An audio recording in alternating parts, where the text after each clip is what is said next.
Yeah, that's recording now, so you can position it. It'll be good for 20 minutes, so we might need to press it again and have two sections. But anyway, what the idea will be that we'll put a video of this talk by Steve Cushion, author of A Hidden History of the Cuban Revolution, How the Working Class Shaped the Guerrilla Victory. Available from CSC. Yes. And all good booksellers. Alas, no. Alas, no CSC at the moment until you take some in because they've run out. I know. I've just had an email to that effect. So, yeah, good. Anyway, thank you for inviting me. It's nice to be here, and so to set the scene, really, on the 30th of December 1955. The train crews in the city of Ciego de Avila, on the line going to Moron in the north, were on strike in solidarity with the sugar workers. The army, with fixed bayonets, surrounded the workshop in Moron, pointed their rifles at the picket line, and the officer said, "Either the engines go out or there will be a bloodbath." This broke the strike. And unarmed workers, whose trade unions are doing all they can to obstruct any generalisation of solidarity, find it very hard to fight such a threat using traditional methods.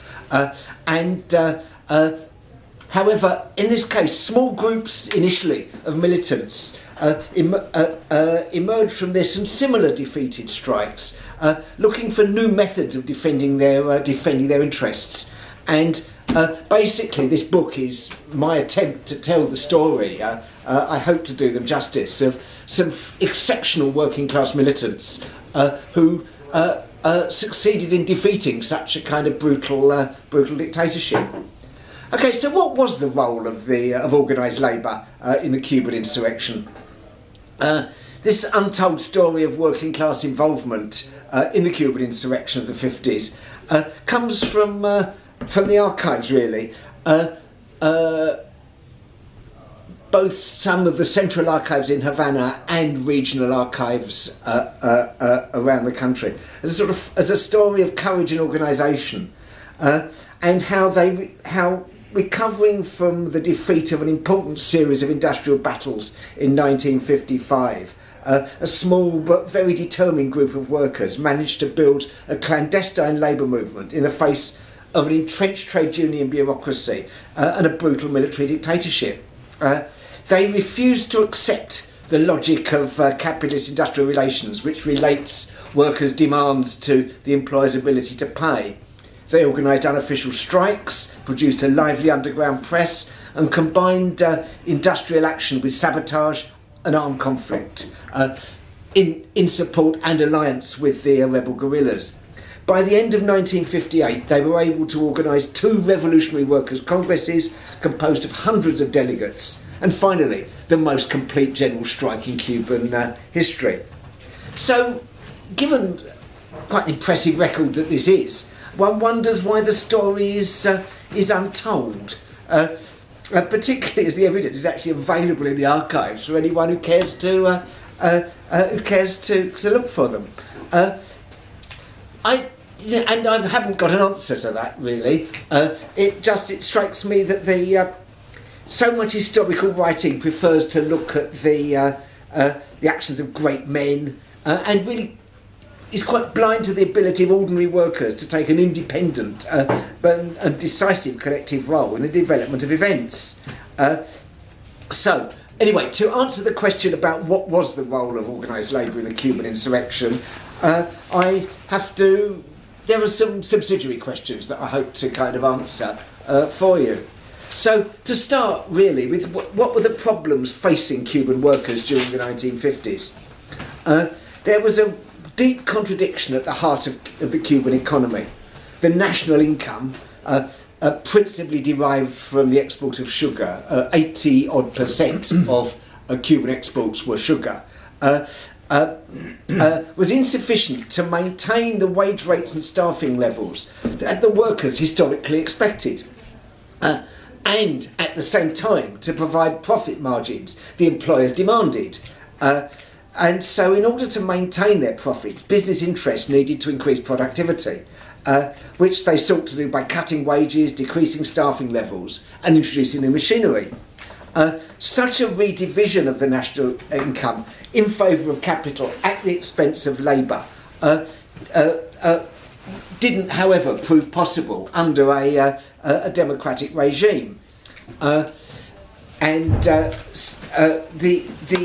This caused, I would argue, significant sectors of Cuban and US capital to support the authoritarian solution offered by Fulgencio Batista's coup in 1952, in the expectation that an authoritarian regime would break workers' resistance to the implementation of the cost-cutting measures. The Batista government supported and coordinated an offensive by the main groups of employers aimed at reducing wage costs. Having first secured the support of the trade union leadership by corruptly advancing the personal interests of the trade union bureaucracy.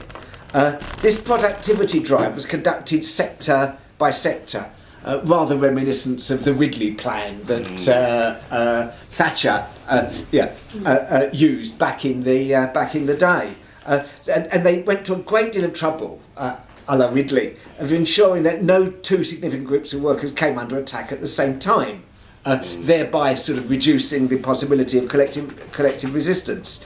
They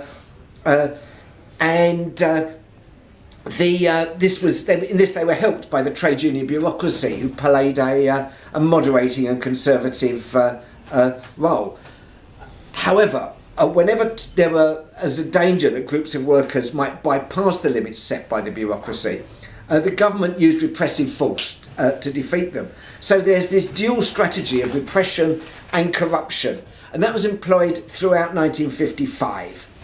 Succeeded in defeating workers in the railway industry, banking, textiles, and the brewing industries, and finally in defeating, most importantly, the sugar workers in a series of bitterly fought strikes that took conventional trade unionism effectively as far as you could. I mean, I've got pictures of the Carretera Central, which was the main road going up to Cuba, with sugar workers have got burning barricades across the road, and their whole towns have been sealed off. There's solidarity action from railway workers, from other workers, and the army managed to smash that at the point of the bayonet. And really, my purpose in looking at this was actually to wonder, how do workers deal with a regime that is prepared to, in the final analysis, machine gun a picket line? But they didn't defeat all the sectors. The tobacco workers and the dockers managed to resist the increased mechanisation of their industries, and I would argue that did produce some interesting political differences within the reaction within the working class, and so on. So to look at how the Cuban working class was organised, Cuba had the highest proportion of trade unionised workers in Latin America. But the Trade Union Confederation, the Confederación de Trabajadores de Cuba, the CTC, the bureaucracy was headed by a really unlovely chap called Eusebio Mujal. It's funny the way you can do this in newspapers. There are pictures of him in newspapers that supported him, where he looks like a slightly tubby but very respectable chap. And then there's ones in newspapers that hated him, where he looks like a kind of vile, corrupt, sweaty oaf. I take the latter opinion, but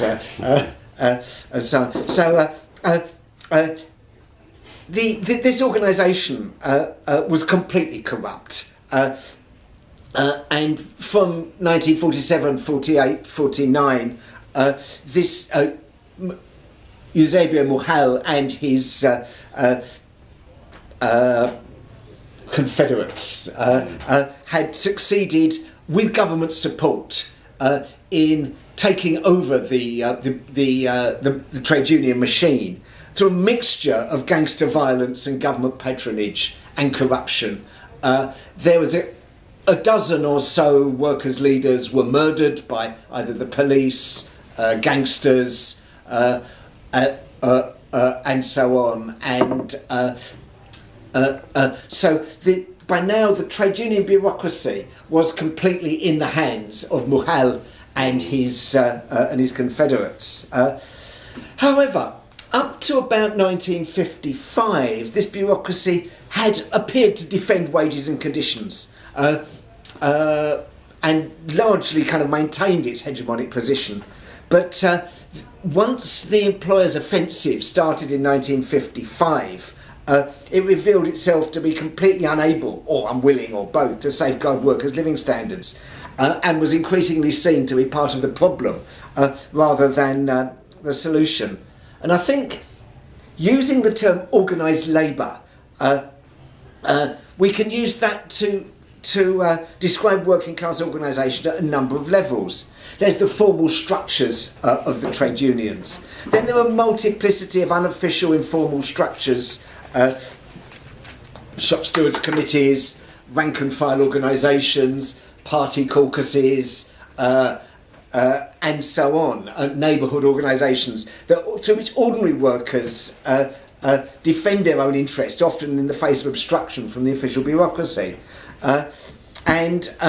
So the role played by these mujalistas, as these people were known, these bureaucrats were known, in undermining working class resistance, I think has led to an underestimation of the role played by workers in the insurrection. Because if you just see the working class movement as the trade unions, then you kind of you neglect that sort of that lower level, in that sense, of activity. And once you start looking for those things, you can then find a considerable working class activity. And I was able to find in various archives clandestine leaflets, clandestine newspapers, done for people of my age will remember the Romeo, and so on. And you get this, seeing these things, and of course it was a matter of life. You could be shot for being found in possession of one of these. So it's quite a sort of moving thing, really, finding piles of these leaflets, and the debate that's going on between various groups as represented with the arguments put forward within the leaflets and so on is really the ones I really liked were little A4, or it would have been foolscap, cut into 8 with each with 8 little folletos, little leaflets that a car would drive down the street and someone would just fling them out of the window. So the hundreds would fly about in the street so that people could pick them up, while the police would be in some difficulty in dealing with this.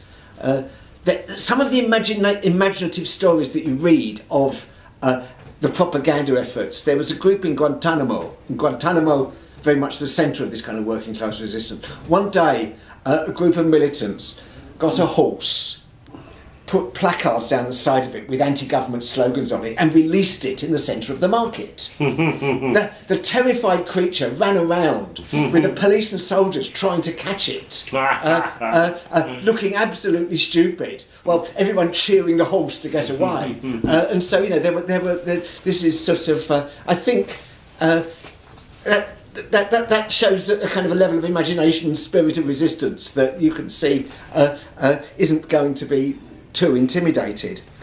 So there were 2 successful general strikes under the Batista regime, August 1957 and January 1959, and these are normally characterised as spontaneous.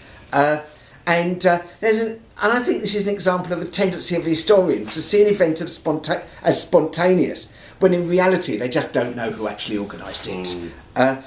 the use of the idea of spontaneity to dismiss events which the author has got no explanation, I think, dismisses grassroots organisations.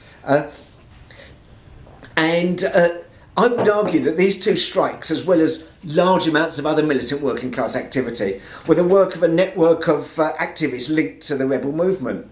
And this network was started by militants in Guantanamo, drew on pre-existing unofficial relationships with the labour movement, and spread westwards to cover most of the island. And that was a mixture of organising strikes, demonstrations and sabotage, and providing logistical support for the guerrillas, mainly by nicking stuff from your employer. Although there was a group of workers who worked in the American base in Guantanamo, the bay, who found a corrupt gunnery sergeant and were buying guns and ammunition off him, and the trains that were supplying the base then smuggled these guns out under the coal in the tenders. So there was sort of the logistical support went to that kind of level. And sometimes this network was organised as a formal cell structure. Other times it was done less formally. Sometimes there was collaboration with militants of the Communist Party, depending on local traditions, local solidarities, and so on. It sometimes operated under the name of the Frente Obrero Nacional, the National Workers' Front, sometimes under the name of a Committee of Workers' Unity or something. You find the Municipal Committee of Revolutionary Workers' Unity of a particular barrio. And you then have to work out by reading between the lines of the politics of it, which parties were actually involved in it, which is kind of quite interesting. And I would argue that the most significant work of this committee was organising the general strike in 1959. So I've spoken of various political forces. I think I'd rather say rather than kind of definite organised factions within the Cuban kind of unofficial working class movement, there were more what I would call poles of attraction.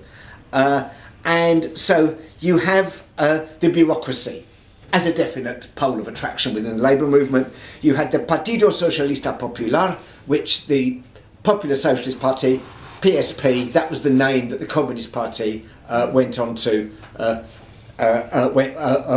in Cuba, and the Movimiento Revolucionario 26 de Julio, the 26th of July movement, which was led by Fidel Castro, and so these various poles of attraction, as it were in one sense in political competition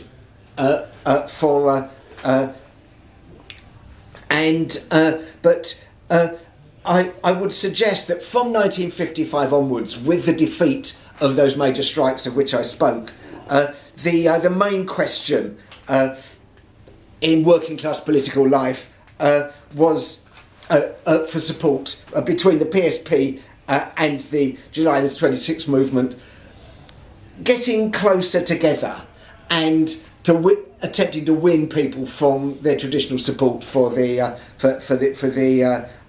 Mujilista trade union bureaucracy, which started to lose credibility after the defeats of 1955 and increasingly became dependent on state intervention to maintain its position.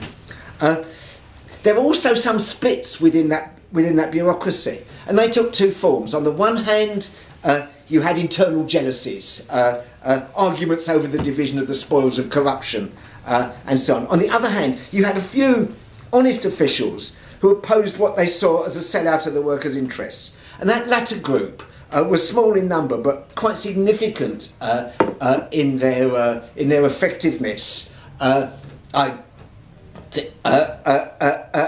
they tended to move towards the July the 26th movement. So I would suggest that by the end of 1958, Mujal and his associates were effectively marginalised. the PSP, the communists, found their main support in those industries that have been able, for various reasons, to resist the employers' offensive of 1955 and defend their condition of employment. Principally, the docks, tobacco, and hotel and catering. In these industries, the Communist Party had a line for mass struggle. And initially they condemned the July the 26th movement as puchistas and terroristas. And in docks, tobacco and hotel and catering, they had this line of mass struggle had actually appeared to work. They had managed to defend their conditions. And I would argue for various, very often more kind of objective conditions to do with the problems of mechanising, but backed up with their own kind of agency as well.